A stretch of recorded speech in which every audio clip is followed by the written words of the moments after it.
In this short video, I want to go give you a basic overview of the timeline of what is going to be required from you, what we're going to do in our negotiations, what the bank is going to do, and then hopefully the outcome that we all want, which is for them to approve the short sale and allow you to sell the property and get out from under the debt and not have any money out of your pocket or owe anything after the transaction is completed. If you want to sell your house very fast for cash, then House Cash In gets the cash flowing. So as I said in the previous video, you get to sign a listing agreement and an authorization with our realtor to be able to start the process. Now, the banks are requiring that the property be listed for at least 14 to 20 days before an offer can be accepted. Now, there's always some confusion about this, and I just want to clarify this. You can certainly, they're not going to, put a gun to your head and pull the trigger if you submit an offer before the 15 to 20 days passes, but they're not going to accept it, okay? Because they want to see that a good faith effort was carried out by your listing agent and yourself to sell the property, to open it up to as wide a pool of buyers as possible. Okay, so you're going to have to show the property, even though we want to buy it. So we cannot sign a contract with you until till it's gone through that 14 to 20 day showing time. And, sometimes it may be a little bit longer. It just depends. Every bank is different. So at some point in time, though, we're going to be able to put a contract in, and the listing agent is going to look at any other offers that may have come in, and she's going to make a decision as far as obviously consulting with you because this is your house, as far as which is the strongest offer and most likely to be accepted. Hopefully, that's us. But sometimes it's not, and we're not gonna let our interest get in the way of a positive outcome for you. So whether it be with us or somebody else, after this showing period is over, then you're going to sign a contract. Now the contract is going to be conditioned on third-party approval. In this case, the third party is your mortgage company because they're the ones taking the loss, and they're the ones that have that big lien on your property. And so nothing can happen to your property without your mortgage company agreeing to it. Okay. So this is going to be submitted. The contract will be submitted along with your financial documents that we talked about. Now that's going to be 2 years taxes, 1040.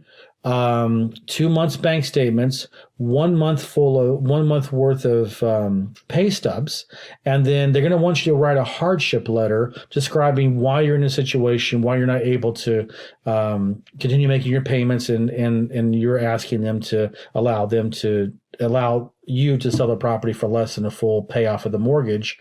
And there's some other documents like the bank is going to want permission to go to the IRS and double check to make sure your tax returns are accurate, and some addendums that usually have to be signed. And then what they want to do is every bank has their own form, but they're all basically the same. They want you to put on paper how much money is coming into your household, where is it going, how much is left, if any, at the end, and so on and so forth. So they want to get an idea that, yes, these documents and these financial worksheets prove that you have a legitimate financial hardship as to why you can't pay your mortgage.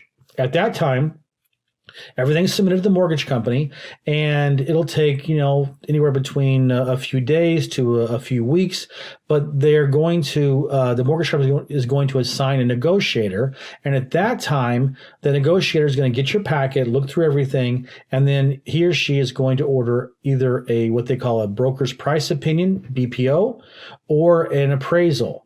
Now, the only difference is that a BPO is conducted by a realtor, a licensed real estate agent, and that's, it costs less to the bank.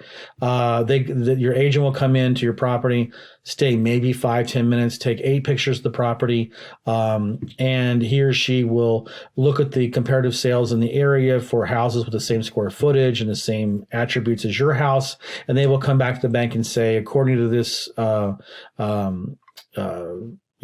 survey of the property and the comps and so forth, we think the as-is value of the house is X amount of money. Now, an appraiser will do the same thing, but it's much more in depth, and they charge more to the banks. So sometimes the banks will just do a BPO. Sometimes they'll do just an appraisal. And a lot of times lately we're seeing they're doing both. So you may have one or two people coming into your house to do their evaluation, and that gets sent to the lender. And in anywhere between a week to a couple weeks or so, that value will be given to the bank, and your negotiator will have the value. And then at that point in time, he or she is going to look at the offer, the contract you have with your buyer, and it can go one of three ways. Number one, if it comes in high and they're going to say, we're going to reject the offer unless they're going to counter back, let's say, at the bank's price. All right. Now, the other scenario is that they do discount. Let's say, for example, you need a new roof, or you've got some plumbing issues or something with the house that the repairs need to be taken in consideration. So they will give you a discount. But let's say maybe your buyer's contract is maybe 10 or 15, 20,000 below what the bank has countered back at. And we call that kind of a halfway pregnant scenario, where they did give a discount, but not enough to meet your buyer's amount. And then finally, the best case scenario is the appraiser came in and established a value right in line with your contract. And if that happens, you're golden. It works, and they'll start the process to get that approved. If the first two scenarios happen, and then your realtor is going to do what they call a value dispute, where our negotiating team is going to go in and try to find every single reason that can be justified to why the bank should take the lower offer, your contract offer, as opposed to the offer that they came back in. And that's going to be, you're looking at more estimates, some contractor estimates about repair values.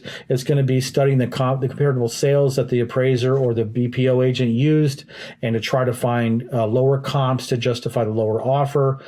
This can take anywhere from 2 to 3 weeks to close to a month, but we're going to go through and fight for what we can do to make sure that the contract is going to be accepted by the bank. Now, if it's an FHA mortgage, even if, once we reach the point where the bank has said, we're not going to go any lower, there is an opportunity to do what they call a variance, and that you can still get them to come down, anywhere between 88 to 84% off of the appraised value that came in. So there's leeway there.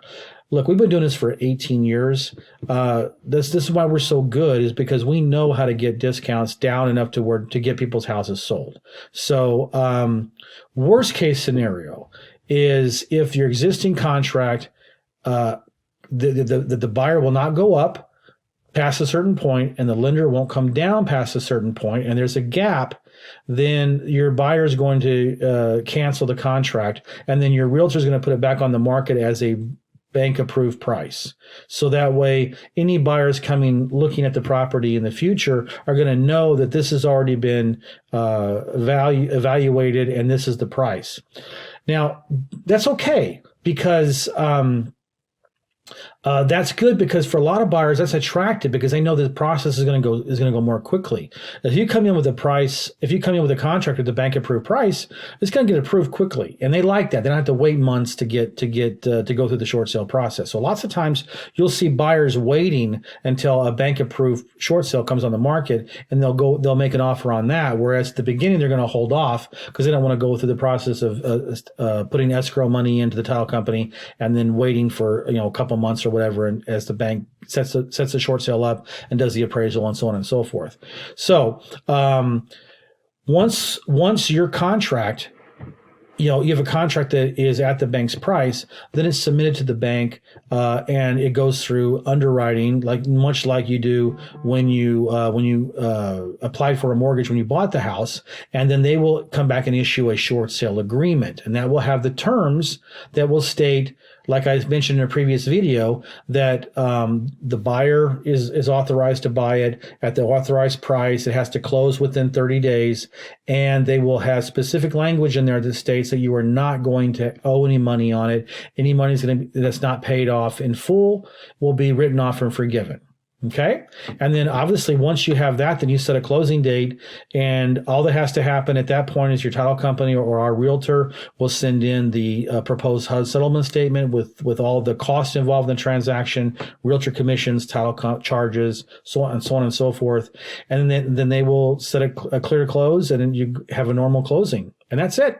That's how it works. So I hope that was not too confusing for you. As I said before, we're always available to go over any questions you might have in greater detail. We're here to help you make sure that you understand how this works, and that we're going to do everything we can to fight to get a positive outcome for you. Okay? Thanks a lot.